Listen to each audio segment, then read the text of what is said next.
Donc cette vidéo porte sur les ions.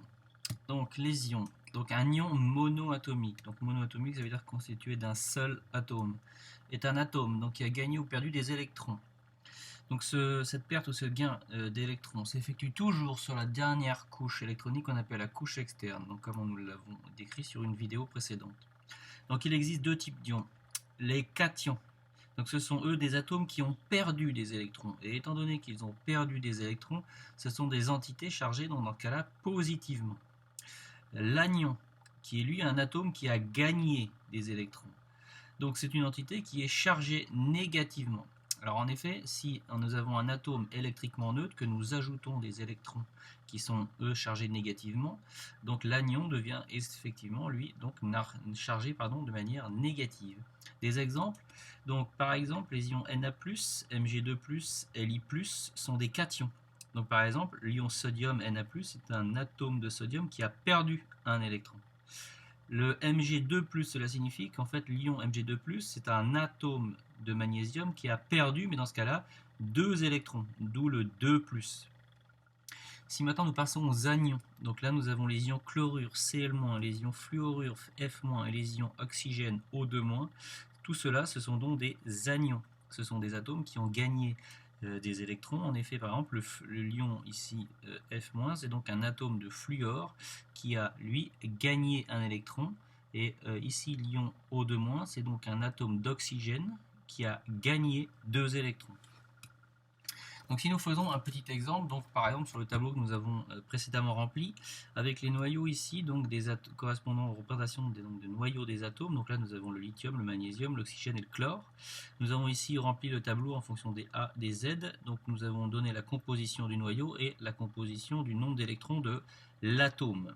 Donc ici, nous avons, comme nous l'avons vu dans la précédente vidéo, donc A, le nombre de protons, est égal au nombre d'électrons, donc pour les 4 atomes ici, parce que l'atome est électriquement neutre, et cela correspond donc au numéro Z. Si maintenant nous discutons donc sur les ions que nous avons ici, donc ces ions, nous devons remplir la composition du noyau et la composition donc du nombre d'électrons. Les ions sont des atomes qui ont gagné ou perdu des électrons. Donc on ne touche pas au noyau. Donc si on ne touche pas au noyau, ça veut dire que la composition du noyau des ions est idem à celle de l'atome. Le noyau d'un ion est strictement identique à celui de l'atome correspondant. Par contre, ce qui va changer, c'est le nombre d'électrons. Donc par exemple, Li+, nous voyons bien ici que c'est un cation. Donc c'est un atome de lithium qui a perdu des électrons. Donc s'il en a perdu, ça veut dire que par rapport à l'atome de lithium, lui, en avait 3. Donc ça veut dire que nécessairement, l'ion lithium a 3, et vu qu'il en a perdu moins. On va soustraire un nombre d'électrons. Et ici, nous voyons que il a une seule charge plus ici, donc ça veut dire que l'atome de lithium a perdu un électron. Donc ici, je fais 3 moins 1. Et 3 moins 1 donne 2 électrons.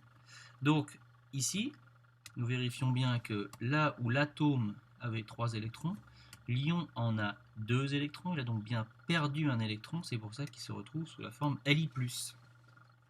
Pour Mg2+, si nous repartons, Mg2+, avait initialement ici, l'atome de magnésium avait 12 électrons.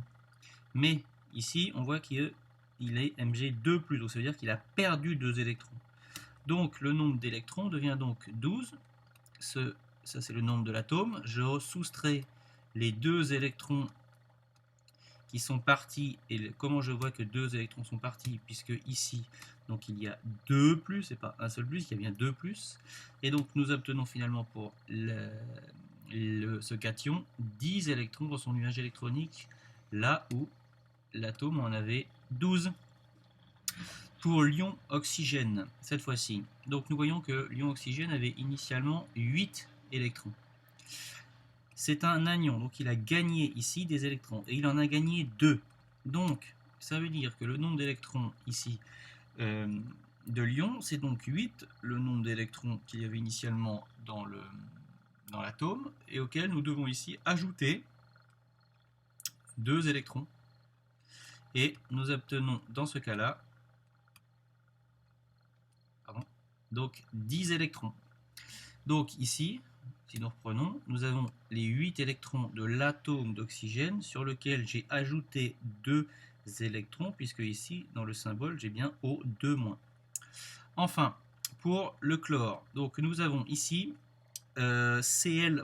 Donc par rapport à Cl-, donc cela signifie que nous avons, voilà, donc nous avons ici pour le chlore, dans l'atome, 17 électrons. La représentation symbolique est ici Cl-. Donc ça veut dire que Cl- est un atome de chlore qui a gagné un électron. Donc c'est pour ça que le nombre d'électrons de l'ion Cl- est 17, plus, il en a gagné 1, 17 plus 1. Nous obtenons donc pour l'ion Cl-, 18 électrons. Donc voilà comment nous avons utilisé donc la représentation des ions, donc cation, anion, pour trouver le nombre d'électrons qu'il y avait dans leur structure, dans leur nuage électronique, pardon.